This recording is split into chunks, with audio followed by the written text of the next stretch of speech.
Our measurements right now indicate that you've likely seen your low, your washout low. It wasn't the Feb low, it was that March low that spiked through the Feb low, stopped everybody out who was a price chartist.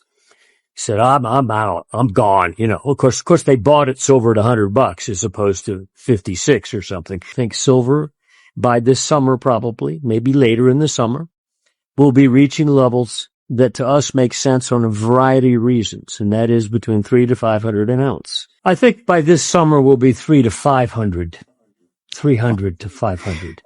And there's umpteen reasons for that. Silver has umpteen reasons to do it.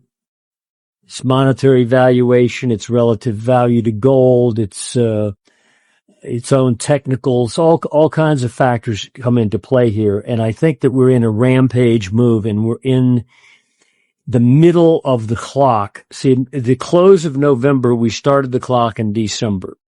And generally, we expected much of the move, if not all of it, to occur in the next couple quarters. So it says, this summer. Okay. And I still think that's on the deck. I think the recent violent, mostly sideways congestion. Yes, if you go back and you pick that $120 peak that occurred in late January, and eliminate about 2 or 3 days of that surge, then the peak wasn't 120. That was really like thin air up there and it didn't stay up there long. But if you look after that collapse, which was a one-day phenomenon, really. It was January 31st. And you had a little bit of follow-through into February 3rd, first day of the trading month of February. But basically, the first collapse was a day and a half period. Okay.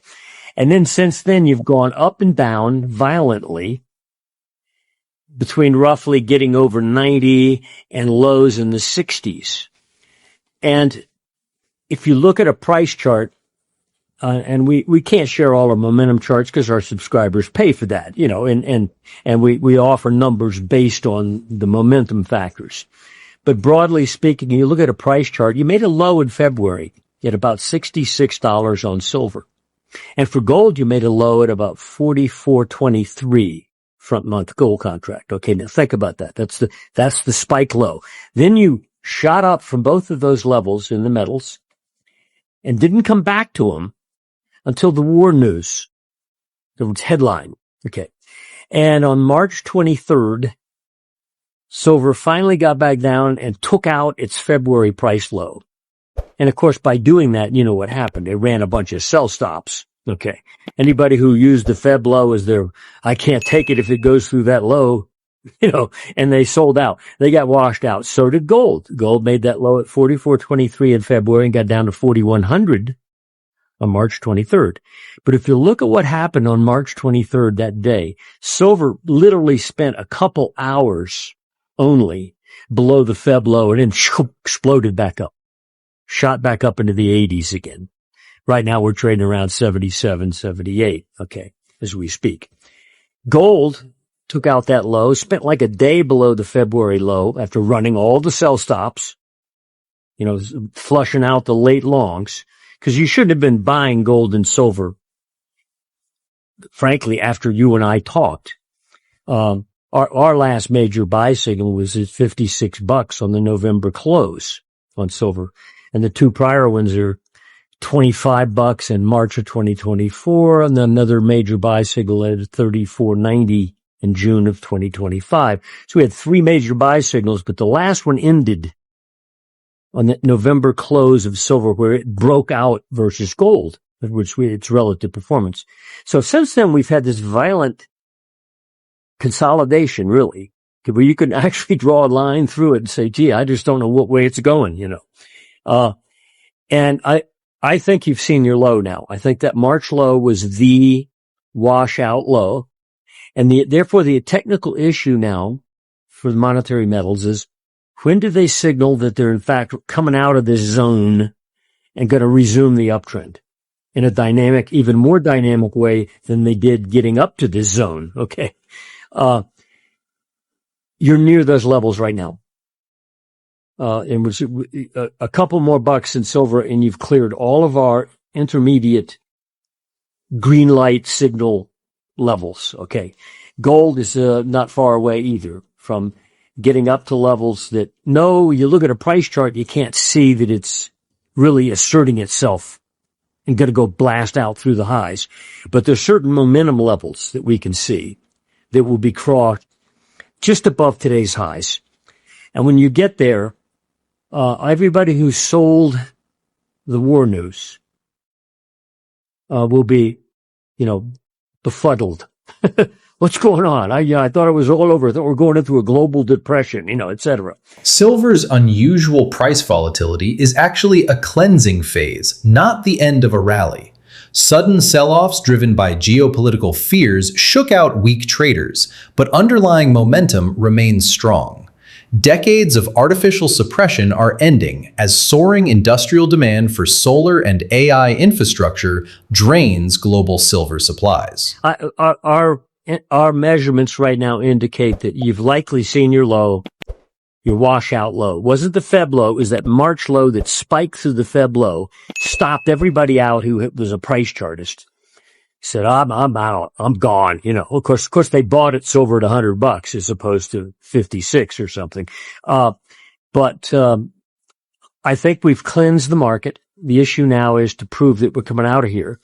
And I think as the headlines start to dissipate, go back a year, for example, and put yourself in the stock market, for example. Do you remember Jan, Feb, March of 2025? The stock market was plunging, especially in March and April, because of, quote, tariffs. Okay. Tariffs hadn't even been on the talking points. So it was suddenly a new fundamental. And everybody's, oh my gosh, it's, the world's going to, et cetera, et cetera. And they sold stocks. What happened to them? They got killed by shorting those markets. Now, the same thing happened recently in stocks, although I think stocks are in a major topping process, with the war news. So if you sold the headline, you got reamed, okay? The same is true with the monetary metals. The people that sold that thinking, oh, we're going into a global depression and therefore inflation's over, that kind of thing. Or oil is going to go up so high that we go into a depression and therefore there's no more reason to buy gold. Okay. Those assumptions are transient and they're false. You've got to keep with the major trend. And I think that's going to resume. And I think silver by this summer, probably, maybe later in the summer, will be reaching levels that to us make sense on a variety of reasons. And that is between $300 to $500 an ounce. Well, it's silver. Think about silver compared to certain other things over the last decades. Between the late 70s and late last year, so 50-year span of time, silver was caught in a little rectangle between $4 and $4.50. It's like that's where it lived. And 50 was deemed to be, that was high, okay. But during that same 50-year period, look what gold did. The mama monetary metal. Silver's a monetary metal. Don't forget that. It's not just industrial. It's been money for 3,000 years. And it is still. So it moves with gold in its big moves. But gold blasted out each of those highs over 50 years. Remember in 1980 it reached 850, okay? Then 2011 it reached 1920. And then we were well above that when silver is still capped below 50. What's going on? What's the game here? Who's capping it?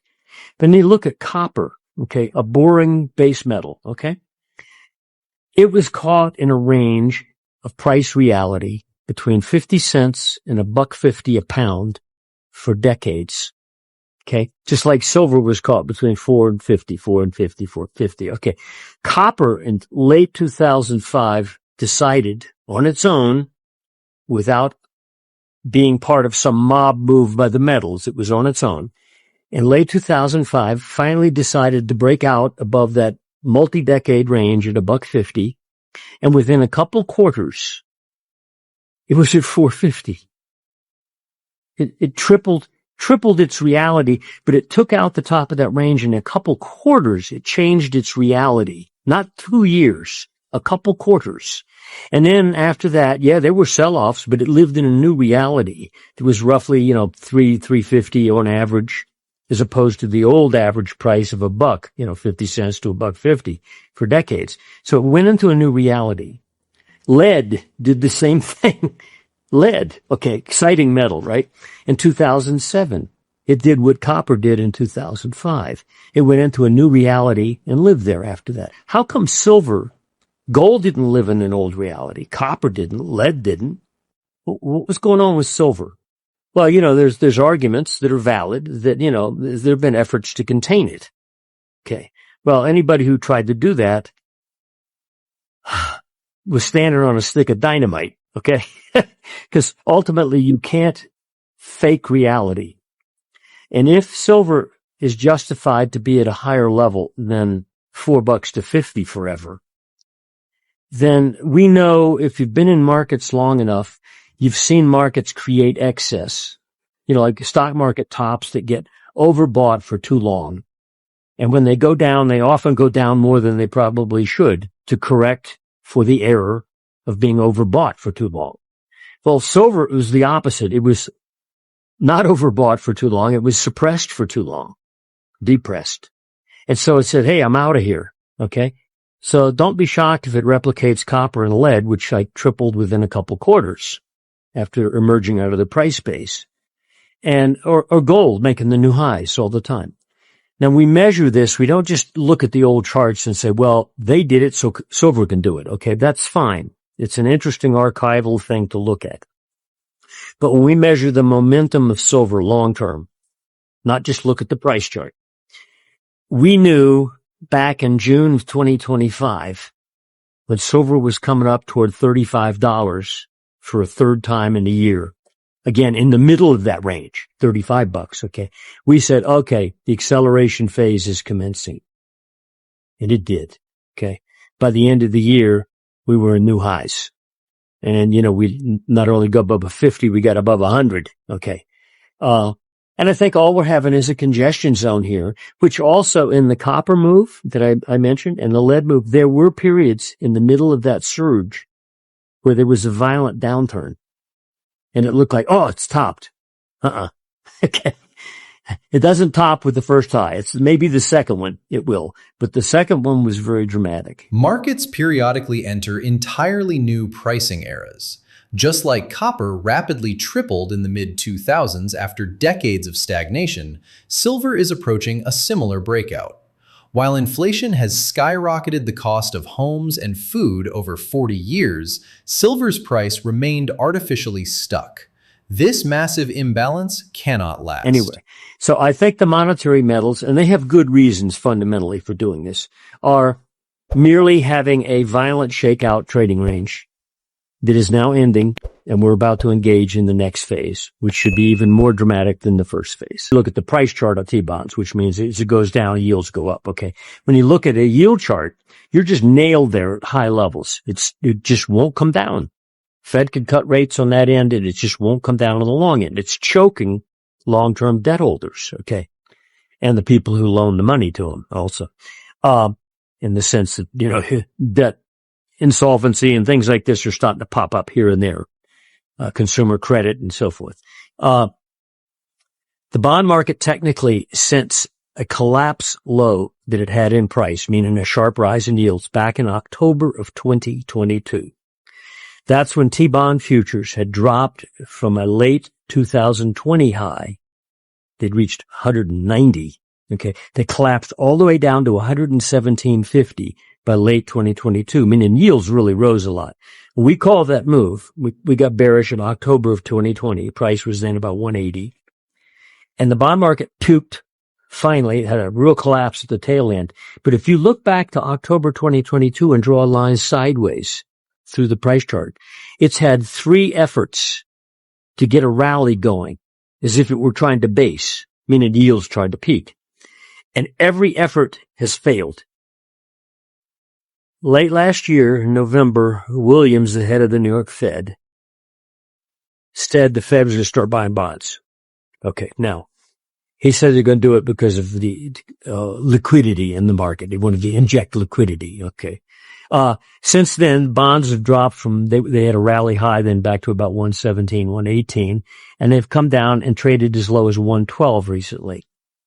Now, when you look at a price chart of T-bonds, like a T-bond futures chart, get a monthly, and you'll see that there are repeated lows over the last year or two down close to 110, 111, 112 zone. It keeps coming back to the mat. Can't get off the mat, okay? Our momentum is already broken, indicating that that price attempt to hold is not going to hold this time. Now, as it happens on a fundamental basis, Jamie Dimon, a week ago, JP Morgan, said, we've got a bond crisis now. We're going to have to deal with it. He didn't mean 3 years from now. This time he meant now. And frankly, technically, we agree with them. So what we're watching is T-bonds because they're so big. They're so massive in terms of their consequences, in terms of the size of the market. It swamps the U.S. stock market in size. But it has wave consequences, we know, to debtors, to institutions that loan the money, and so forth. And so if you'll look internally in the stock market, quit looking at the superficiality of the daily price of the S&P, which is largely being influenced by a subsector of the tech arena right now, you know. But look at the financial sector. And we plot the XLF, which is the broad financial sector ETF. It includes banks, big banks, broker-dealers, insurance companies, etc. It is extremely weak to the S&P, in which when you divide XLF into the price of the S&P and plot it every month as a percent, you go back to the 2008 high before the financial collapse then. And we collapsed in relative value to the S&P, financials did. And then during the bull market since the 2009 low, financials have held steady, but at fairly low levels versus the S&P. In other words, never went back to its valuation levels it saw in 2007 or 8. And since then, you're now punching into new multi-decade lows of XLF versus the S&P. This is similar behavior occurred in 2007 as the market was topping. The financial sector started to weaken, not in a way that would smack you in the face when you look at a price chart, but in relative performance, the S&P, the spread started to suddenly drop. Like, what's going on? Okay. And then the S&P had that final rally up in October of 2007 because the Fed came in and cut rates. The financials had a rally too, but they didn't make a new high. But that spread kept deteriorating. So the relative performance of financials versus the broad market is an important thing to watch because it tells you something's going on in that sector. It isn't good. Okay. Right now, it's now breaking through multi-year lows that it's tried to hold over the last couple of years. Very depressed lows, but just keeps plunging down. What's going on there? Why is it doing that? And I think there's reason. And then when I look at the T-bond market, I see a similar anemic, what's wrong with me type situation. I think Jamie Dimon's dead on. I think we're at it. I think we're about to have a T-bond crisis. And you know what the central banks will do when their bonds, not some mortgages, but when their bonds start to go sour. The Japanese have shown what they're going to do. The new prime minister who got elected a year ago over there said, we're going to print. And I'll be damned, that's what they're doing. Okay? Trying to save their bond market. Well, they're too big to fail. All of a sudden, we're in the same technical, fundamental situation.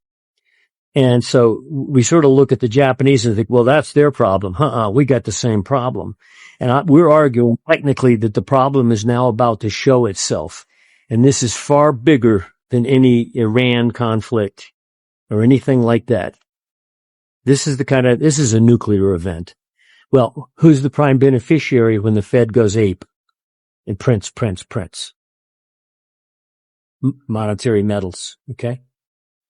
Maybe that's why the monetary metals have done what they've done and know what they're going to do, is they know what's under the feet of the bond market. Government debt markets, especially long-term U.S. Treasury bonds, are showing severe financial stress.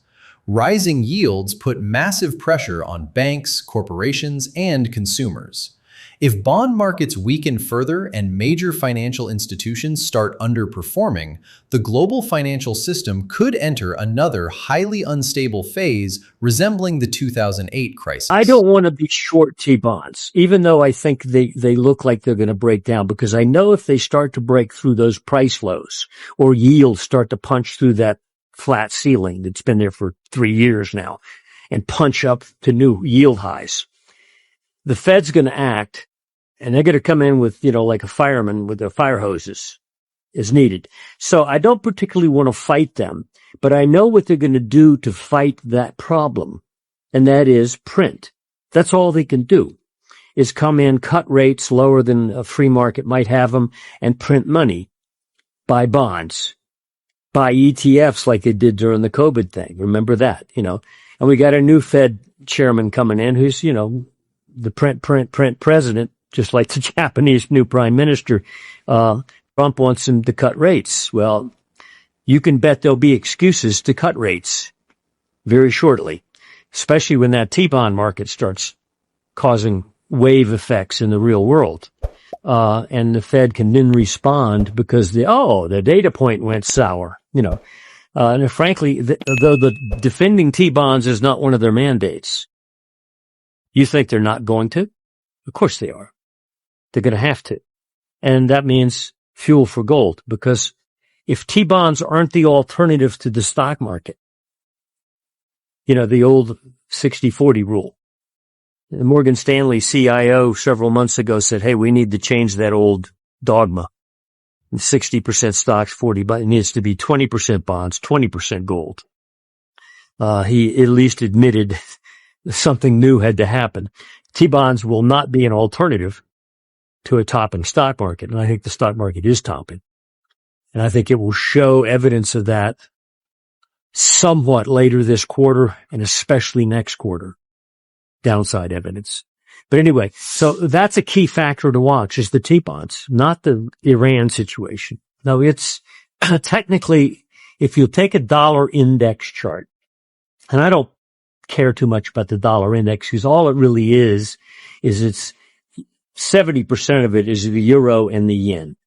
Okay, so in effect, it's an inverse euro-yen chart. Okay, measuring two other worthless pieces of paper. They compete in getting worthless, increasing the supply of money. Okay, so they ultimately lose their buying power decade by decade. So it's really a competition chart. Which one's decaying faster? Okay. But the dollar, when you plot a dollar index chart, you can go back to like 2007, like you said, and you could draw an uptrend line on that price chart of the dollar index. And the buying that you've seen in the dollar index over the last several quarters has all been in the upper 90 level.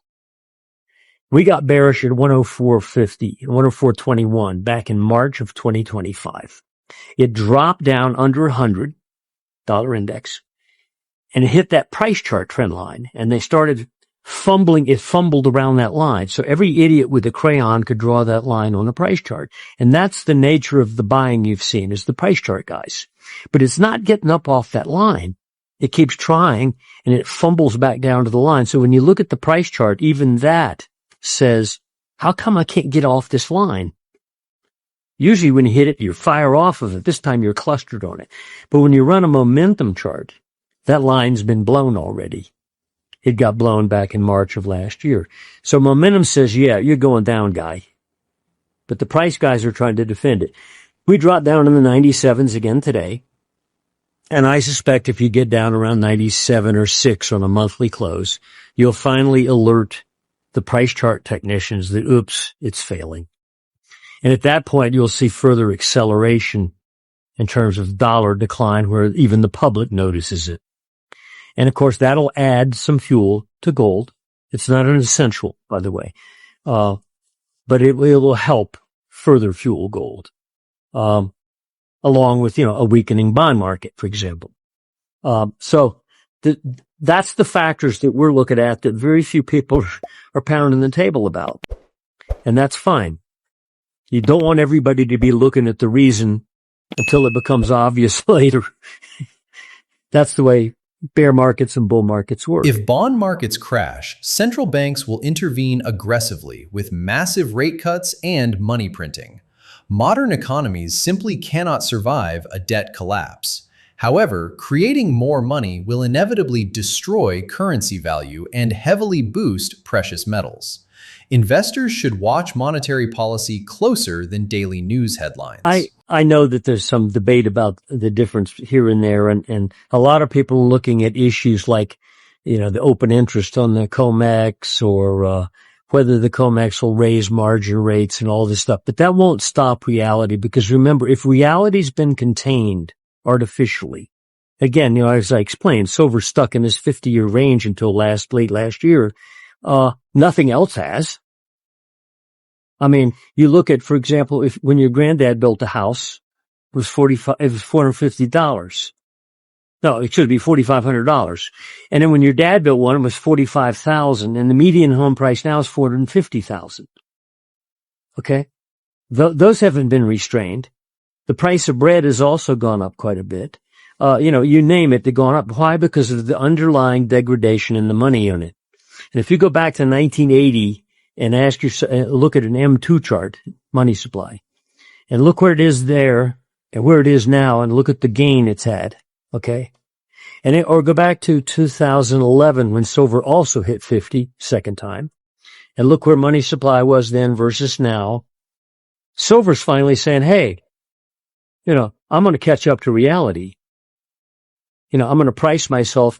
If it even went back to price levels equivalent to the M2, to the money supply that it saw in 1980, you'd be at that, or 2011 even, you'd be up in that $200 to $300 level to $500, just to match the $50 highs we've seen in the past in terms of real dollar value. Okay. So there's all kinds of factors at play here. And I think silver's going to do it in a tantrum. It's not going to let you on board in an easy way. If you're not already on board, it's a little late. But I still advocate, if you're not in it already, consider joining in shortly, because when this thing comes out of this congestion, it's going to produce it very quickly. And if you join in at $300 or $500, you're vulnerable to a sharp pullback, okay? But silver will already then be in a new reality. And I think it's going to occur quickly. And like I said, there's all kinds of reasons for it, including that money supply reason. And, and that will be reflected. Well, if for example, you go back to 1980 gold and money supply, gold's beat money supply nicely. Okay. S&P has only matched it. Since 2000, the dot-com high, you go back there, 2000 high where M2 was, or where S&P is now, S&P has merely matched the degradation in the money unit, the quantification increase in the supply of money, therefore that's real buying power. So all it's done is hold its real buying power. Not really gained, although it looks great on a chart, So anyway, that's the reality I think we're facing. And I think the T-bonds and the financial sector, we're particularly watching some key banks, some of which don't look particularly good, on momentum. Price chart hasn't smacked you in the face yet,